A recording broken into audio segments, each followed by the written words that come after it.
So since the second edition of the book, here's all the things that I covered last time. I'm not going to go over all of them because hopefully you've already read all of these product announcements and platforms and the differences and the use cases behind all of them. For the purposes of the video series, here's all the products that have been announced in all the new platforms since the second edition of the book. So as you can see, we have come out with a lot of additional products, and it's across multiple product families. So we introduced the Nexus 7700. I'll go through some specific details on that. We also announced the Nexus 5600 UP, Unified Ports, so the 5672, as well as the Nexus 56128. We also announced the Nexus 6004X. The X is the latest updates to the 6004 family, and I'll go through the details on that. And then we have the MDS 9700, the new 2300 series FEX, which gives us unified ports, and I have a slide on that that talks about the benefits and some of the technical details of the 2300 FEX as it relates to buffers in the unified ports.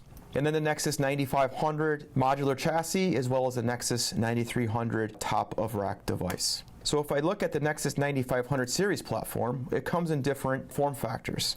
So we have the 9516, which is a 21 RU, the 9508, which is a 13 RU, and the 9504, which is a 7 RU. And if you look at this, this is the standalone version of the Nexus 9500. If you look, the power supplies are embedded here. The supervisor modules are here. The one thing you will notice is I have I/O slot 1, 2, 3, and 4. I have 4 payload slots to put I/O modules in. And it's the same thing for the 9516 as well as the 9508. I have my supervisor modules here, and I have the I/O modules there as well, meaning that I have 8 payload slots. I don't consume supervisor modules for payload slots, so I get additional port density and scale out of a given chassis.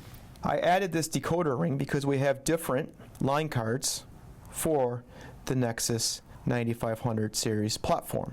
The thing to call out here, which is out of scope here because it's not really traditional NXOS, is the 9700 series line card is an ACI, application-centric infrastructure I/O card. So I figured I would put this slide in here to help you provide guidance on different I/O cards, when to use an I/O card for standalone, or which I/O cards are supported within the ACI, applications infrastructure fabric.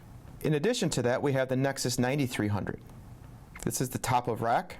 And we have the 9396 PQ, which is a 2 RU, which is 48 ports of 1/10 gig, SFP and SFP plus interfaces, and that is called out here. We have the 93-128 TX is a 3 RU, and it's 96 ports of 1/10 gig base T. So that's all copper here for downstream server-facing ports. And then I have the 9396 TX, which is a 2 RU, which is 48 ports of 1/10 gig base T. If you look, I have common feature sets across these platforms. I have integrated L2, L3. I have VXLAN bridging, VXLAN routing to support to come at the next software release. Common buffers and table sizes, it's ACI ready, and we support FEXs, for example, on the 9396 PQ. I also have different network programmability and visibility, such as Python and Puppet agents as well on these platforms. The one thing to call out here is I have a common uplink module. These are 40 gig. When we support VXLAN routing, this is the module that will do VXLAN routing. We do not do recirculation of packets here, so we can do VXLAN routing with the GEM module, which is common across the 9396 PQ, the 93-128, as well as the 9396. Moving forward to the Nexus 7700, I have different RUs and form factors that come with the Nexus 7700. I have the Nexus 7718, which is a 26 RU, 18 slots, i.e. the 18 part of 7700. So I have 16 payload slots and 2 supervisor modules. The Nexus 7710 is a 14 RU, 10 slot chassis to where I have 8 payload slots and 2 supervisor modules. Here is a supervisor module in the center of the chassis on the 7710, and it's also the same for the 7718 as well as the 7706. The 7706 is a 9 RU, meaning rack units, and a 6 slot chassis. I have 4 payload slots and 2 supervisor modules. If I look at this, these are fabric only, whether it be an F-Series card, but if I call out the F3 series feature support, it's multi-protocol. I support classic Ethernet, fabric path, data center bridging, and soon to be fiber channel over Ethernet on the F-Series ports. Today we support OTV. Down the road, you see I have asterisks next to them. In the next software release in 7.x, we will support MPLS, multi-protocol label switching, location ID separation protocol, GRE, as well as VXLAN. So I have a common I/O module that encompasses F and M series feature sets today on the F3 series modules. I also have the Fabric Services Accelerator, the FSA, meaning that it's a ASIC that does, for example, NetFlow at higher sampling rates as we get to higher data rates as 40 and 100 gig. And we also support the Nexus FEX, the Fabric Extender on it, and then we have MACsec encryption as well. 802.1e LinkSec encryption. If I look at the Nexus 5600 series platform, the update I would call out here is on the introduction to that is the 6000X series family moved to the 5696Q.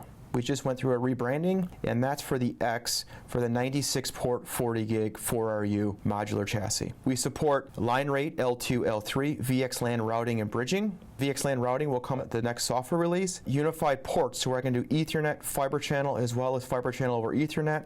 Has larger buffers and table sizes. It supports FEX. It supports dynamic fabric automation. And you also see a common theme across the Nexus platforms as far as network programmability and different means of access to get into the box in addition to the command line interface, which I have been demonstrating throughout the series. Nexus 5672, 1RU device. It's a 48 port, 10 gig. So here are all my 10 gig interfaces, and I have 6 40 gig interfaces, which are here. And I have a common set of feature sets, not to reiterate them, but you have commonality across the product platforms as well. We also support the breakout cable to where if you're not doing 40 gig, we can do 4x10 gig on those as well. Then we also have a 2RU 56128 highlighted here.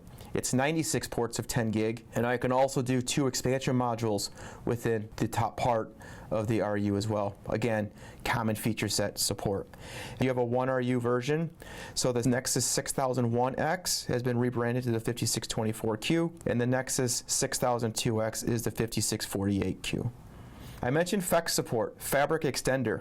One thing that's exciting about this platform is I have 48 ports of 1/10 gig SFP.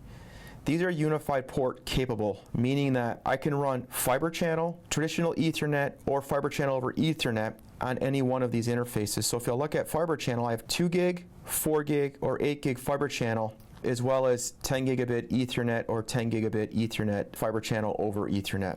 I have large buffers, and the parent switch support is a Nexus 5K and Nexus 6000 today. In the future would be Nexus 9K and Nexus 7000.